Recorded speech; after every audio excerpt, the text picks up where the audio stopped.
Cycle असल में कहते किसको है? गौर से देखें, दो चीजें याद कर लें। One complete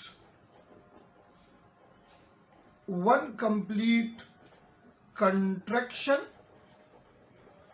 and one complete relaxation.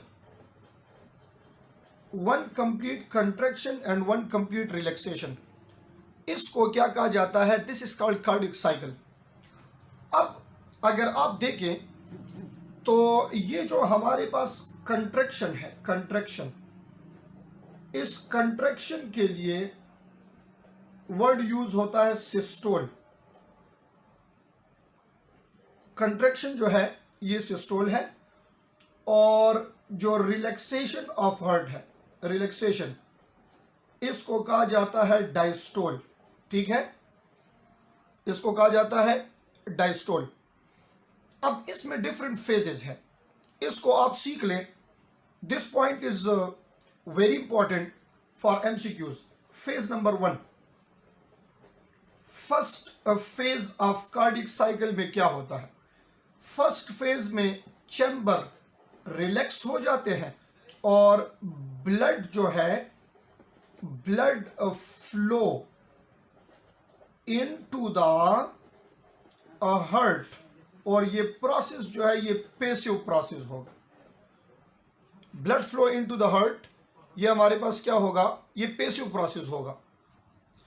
जो हमारे पास सेकंड फेज होगा, इन ए सेकंड फेज, अब इस सेकंड फेज में एक इंपॉर्टेंट चीज है, इसमें दोनों आरिकल जो होंगे, सेकंड फेज में आरिकल जो दोनों होंगे, ये दोनों आरिकल कंट्रैक्ट होंगे, दोनों आरिकल कंट्रैक्ट होंगे, और इसकी कंट्रैक्शन में लगेगा 0.1 सेकंड, यानी ये 0.1 सेकंड के लिए क्या होंगे? कंट्रैक्ट होंगे। जब ये कंट्रैक्ट हो जाए तो इस वक्त ब्लड कहा जाएगा, ब्लड फ्लो ये हो जाएगा टूवर्ड वेंट्रिकल। आपने एमसीक्यूज के लिए याद क्या करना है? ज्यादा किस्से कहानियों की जरूरत नहीं है, गौर से देखें। फेज 1 में हार्ट के सारे चैम्बर्स रिलैक्स हो रहे हैं, ब्लड हार्ट की तरफ आ रहा है पैसिवली। सेकंड फेज में आरिकल कंट्रैक्ट होगा तो ब्लड चला जाएगा वेंट्रिकल में, और ये आरिकल कंट्रैक्शन कितने टाइम के लिए होगी? 0.1 सेकंड के लिए ये होगी। अब आ जाए थर्ड फेज की तरफ।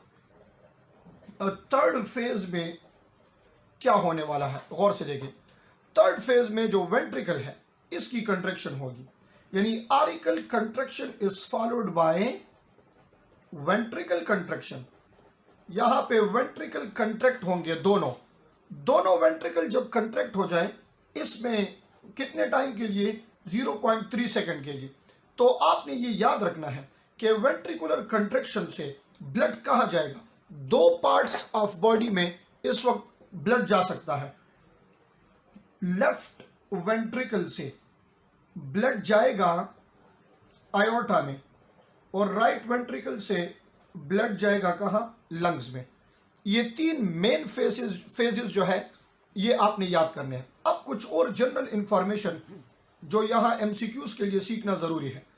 नॉर्मल जो हार्ट रेट है, नॉर्मल हार्ट रेट जो है ये होता है 72 बीट्स पर मिनट, 72 बीट्स पर मिनट होता है ये। बट एक्सरसाइजिंग और रेस्टिंग में ये चेंज हो जाता है। अगर आप एक्सरसाइजिंग पोजीशन में हैं तो एक्सरसाइज के दौरान ये 120 बीट्स पर मिनट तक जो है पहुंच सकता है, और रेस्टिंग पोजीशन में ये क्या हो जाएगा? ये डिक्रीज हो जाएगा। स्पेशली मस्कुलर एक्सरसाइज जब होती है, जब आप रनिंग करते हैं, स्विमिंग करते हैं, ये सारी चीजें, इनमें ये चेंज हो सकता है। क्लियर हो रही है बात? अब जो स्पीड ऑफ ब्लड फ्लो है, स्पीड ऑफ ब्लड फ्लो जो है ये आयोर्टा में और कैपिलरीज में डिफरेंट है। स्पीड के लिहाज से अगर आप देख रहे हैं तो इसको ऐसे याद करें, आयोर्टा से आप जाएंगे आर्टरी से आर्ट्रियोल, फिर कैपिलरीज वेन वेन्यूल, और वेना केवा, ये हार्ट से निकल रहा है ब्लड और ये हार्ट में दोबारा आ रहा है, तो स्पीड यहाँ ज़्यादा होगा और यहाँ स्पीड क्या है, ये कम है, यानी स्पीड डिक्रीजिंग है। आयोर्टा से आर्ट्रियोल, आयोर्टा से आर्टरीज, आर्टरी से आर्ट्रियोल, आर्ट्रियोल से कैपिलरी, कैपिलरी से वेन्स, वेन से वेन्यूल, वेन्यूल से वेना केवा। ये वेना केवा तक जब आएगा तो इसका स्पीड क्या होगा, ये स्पीड इसका डिक्रीज होगा। आपने देखना है स्पेशली आयोर्टा से कैपिलरीज तक, मेरी बात गौर से सुने। अच्छा, इसमें एक पॉइंट नोट कर ले, ये आयोर्टा से वेना केवा तक जब आ रहे हैं तो प्रेशर डिक्रीज होगा। क्या डिक्रीज होगा, प्रेशर डिक्रीज होगा। स्पीड की डिक्रीजिंग कहां तक है, तो ये आयोर्टा से होता है कैपिलरीज तक, यहां कैपिलरीज प्रेजेंट है, तो स्पीड डिक्रीजिंग आयोर्टा से कैपिलरीज तक। अब कितनी स्पीड है इसकी, तो आपकी बुक में 2 स्पीड्स लिखी है। आयोर्टा के लिए जो स्पीड है वो 425 सेंटीमीटर पर सेकंड होगा, 425 सेंटीमीटर पर सेकंड। और यही स्पीड जब आप कैपिलरीज में देखेंगे ये होगा अबाउट 1 मिलीमीटर पर सेकंड, 1 मिलीमीटर पर सेकंड जो है, पर मिनट, सॉरी 1 मिलीमीटर पर मिनट ये स्पीड जो है ये आपके पास होगी। क्लियर हो गई ये बात। Now electrical activity of the heart, इसके 5 स्टेप्स आपने क्लियर करने हैं, बट उससे पहले आपको 3 चीजें क्लियर कराऊं जो इंतहाई जरूरी है इन स्टेप्स को सीखने के लिए, इलेक्ट्रिकल एक्टिविटी को सीखने के लिए। वो नोड्स है, कुछ टिश्यूज है, इसको क्लियर करें। SA, this is sinoatrial node and this is generally called pacemaker, primary pacemaker इसको कहा जाता है, ये इंपल्स जनरेटिंग नोड है। सेकंड जो आपके पास मौजूद है नोड, ये है AV नोड, आर्ट्रियो वेंट्रिकुलर। असल में ये नाम इसकी पोजीशन भी आपको बता रहे हैं, सीनो आर्ट्रियल, आर्ट्रियो वेंट्रिकुलर, ये इसकी लोकेशन भी आपको बता रहे हैं। AV नोड जो है ये क्या है, ये असल में the connection between SA and परकिंजी fibres, और जो परकिंजी फाइबर्स हैं,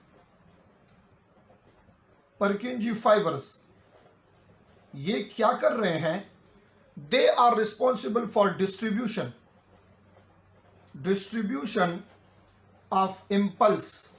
वेंट्रिकल में जो इम्पल्स की डिस्ट्रीब्यूशन होती है, वो इम्पल्स की डिस्ट्रीब्यूशन कौन करता है, इस डिस्ट्रीब्यूशन के लिए रिस्पॉन्सिबल है परकिंजी फाइबर्स। अब हमने सीखना है different steps of cardiac cycle. SA से इम्पल्स प्रोड्यूस होता है तो कब होता है, कितने टाइम में होता है, उसके बाद AV इसको कैसे, इसमें डिले कितना आता है, और इसकी फिर डिस्ट्रीब्यूशन जो है ये कैसे होगी। अब ज़रा आप गौर से देखें, बिकॉज ये MCQs में आने वाली चीज़ें हैं, बहुत ज़्यादा इंपॉर्टेंट है। स्टेप नंबर 1, 5 डिफरेंट स्टेप्स में इसको सीखेंगे। स्टेप 1 में कौन कौन सी एक्टिविटीज़ हो रही है, इसमें जो आर्ट्रियल एक्टिवेशन है वो शुरू हो जाती है। स्टेप 1 में SA नोड जो है ये आर्ट्रियल एक्टिवेशन शुरू कर लेता है। कैसे, इसमें हो रहा है SA node produce impulse, SA node produce impulse, और इसमें auricle activation, most important one is auricle activation. अच्छा, याद रखें इन हर एक स्टेप में आपने टाइम को नोट करना होगा, इससे आप MCQs आसानी से सॉल्व कर पाएंगे। तो इसमें जो टाइम है वो हम लिख रहे हैं 0 मिली सेकेंड। अगर आपसे पूछा जाए कि कितने टाइम में ये SA नोड इम्पल्स प्रोड्यूस करता है, तो आप लिख ले within no time, within no time, यानी कोई इसमें टाइम इंटरवल इतना नहीं लगता, ये बहुत शॉर्ट टाइम में, जिसको आप काउंट भी नहीं कर सकते, इतने शॉर्ट टाइम में ये इस इम्पल्स को प्रोड्यूस करता है। फिर इसके बाद शुरू हो जाएगा स्टेप 2। अब स्टेप 2 में क्या हो रहा है, ये जो इम्पल्स SA ने प्रोड्यूस किया था वो आरिकल सरफेस पे डिस्ट्रीब्यूट होगा और पहुंच जाएगा ये impulse from SA to AV, SA to AV ये पहुंच जाएगा। अब जब ये इम्पल्स पहुंचता है तो याद करें कि AV नोड जो है ये एक्टिवेट होता है। कैसे, जरा मेरी तरफ देखें। ये आपके पास पोजीशन है आरिकल की, ये ड्रा कर रहा हूं ताकि आपको आसानी से इसकी समझ आ जाए। और ये पोजीशन है यहाँ वेंट्रिकल्स की, गौर से देखें। तो SA नोड इधर पड़ा है ना और AV नोड इधर पड़ा है। तो ये SA से इम्पल्स प्रोड्यूस होके आएगा AV नोड पे। जब आएगा AV नोड पे तो AV नोड एक्टिवेट होगा, AV नोड एक्टिवेट होगा। जब एक्टिवेशन ऑफ AV नोड हो जाए, स्टेप 2 में लग जाते हैं अबाउट 50 मिली सेकेंड। यानी कि SA ने जो इम्पल्स प्रोड्यूस किया था विद इन नो टाइम वो AV पर पहुंच गया और AV को एक्टिवेट किया। इसमें लग जाते हैं what, how much of time, इसमें लग जाते हैं 50 millisecond. In the very next step, third step में क्या हो रहा है, गौर करें। थर्ड स्टेप में ये जो AV पे इम्पल्स पहुंचा है ये 100 मिली सेकेंड के लिए डिले होगा। Impulse delay on AV for 100 millisecond. ये MCQs में आने वाली चीजें हैं। 100 मिली सेकेंड के लिए ये डिले हो जाएगा। और इसमें जो मेन एक्टिविटी होगी वो क्या हो रही है, जब ये AV पे मैसेज डिले होगा तो याद रखिए कि इस वक्त आरिकल की कंट्रैक्शन शुरू हो गई है। आरिकल की कंट्रैक्शन क्या होगी, ये शुरू होगी। Now this process will take about 150 millisecond. ये आपके पास आ गया स्टेप 3। अब स्टेप 4 में आपने 2 पॉइंट सीखने होंगे। स्टेप 4 में आपने 2 पॉइंट सीखने होंगे। जिस तरह मैं हर एक के स्टेप के सामने इसका लिख रहा हूं कि इस स्टेप में क्या हो रहा है, इसको आपने इसी तरह सीखना है। इस स्टेप 4 में जो इम्पल्स है इसकी पोजीशन क्या होगी, ये कहा जाएगा। तो actually impulse travel in inter auricle septum. ये इम्पल्स जो है इंटर आरिकल सेप्टम में ट्रेवल करता है। मैंने बताया था इससे पहले लेक्चर में कि 2 आरिकल के दरमियान में जो वॉल है this is inter auricle septum. But ये इंटर आरिकल सेप्टम में मूवमेंट कैसे करेगा, ये असल में करता है विद इन AV वॉल। ये इस AV बंडल में क्या करता है, मूवमेंट करता है। अब ये AV पे जो मैसेज है वो परकिंजी फाइबर में आएगा और पेपिलरी मसल्स में आएगा। तो आप याद करें कि ये इम्पल्स जाता है टू परकिंजी, इसको सीखना जरूरी है, टू परकिंजी फाइबर। ये इम्पल्स जाता है कहां पे, परकिंजी फाइबर में। बट किस चीज के through, to Purkinje fiber through bundle branches. These 2 points are very important। थोड़ा सा ये चीज थोड़ी सी मुश्किल है बट इसको सीखने की कोशिश करें। नंबर 2, ये इम्पल्स जाता है टू पेपिलरी मसल। इम्पल्स जाता है टू पेपिलरी मसल। अब थ्रू ये बंडल ब्रांचेस, जिसको ये 2 पॉइंट्स समझ में आ गए, स्टेप 4 के MCQs उससे गलत नहीं होंगे। गौर करें मेरी बात की तरफ। 3 चीजों को नोट करना है स्टेप 4 में। नंबर 1, इम्पल्स ट्रेवल कर रहा है विद इन AV वॉल और ये ट्रेवल कर रहा है इंटर आरिकल सेप्टम में। मैं बता चुका हूं 2 आरिकल जो है upper part of the heart, इसमें जो कनेक्शन है this is called inter auricle septum. But ये 2 पॉइंट जो लेके हैं ये बहुत जरूरी है, इसको सीखना है। देखें, इम्पल्स AV से जाएगा परकिंजी फाइबर में बंडल ब्रांचेस के थ्रू और यही इम्पल्स पेपिलरी मसल में जाएगा किस चीज के थ्रू, इम्पल्स जो परकिंजी फाइबर में जाएगा थ्रू बंडल ब्रांचेस और इम्पल्स जो आपके पास पेपिलरी मसल में आएगा ये मॉडरेट बेंड के थ्रू होगा, ये होगा मॉडरेट बेंड के थ्रू। तो ये दो चीजें सीखना इंतहाई इंपॉर्टेंट है, इससे किसी भी टाइम कोई भी एमसीक्यू आ सकता है। Last step of the cardiac cycle, step number 5, step number 5 of cardiac cycle, इसमें क्या हो रहा है गौर से देखें जरा, द वेरी मोस्ट इंपॉर्टेंट। जितना भी इम्पल्स अब आपके पास है, तो ये इम्पल्स जो है ये डिस्ट्रीब्यूट होगा, इम्पल्स डिस्ट्रीब्यूट इन वेंट्रिकल्स। और ये कौन डिस्ट्रीब्यूट करेगा, ये करेगा असल में परकिंजी फाइबर्स, और इसके एक्सटेंशंस होते हैं। असल में ये परकिंजी फाइबर जो है ये ऑटोनॉमिक नर्वस सिस्टम की एक्सटेंशन है।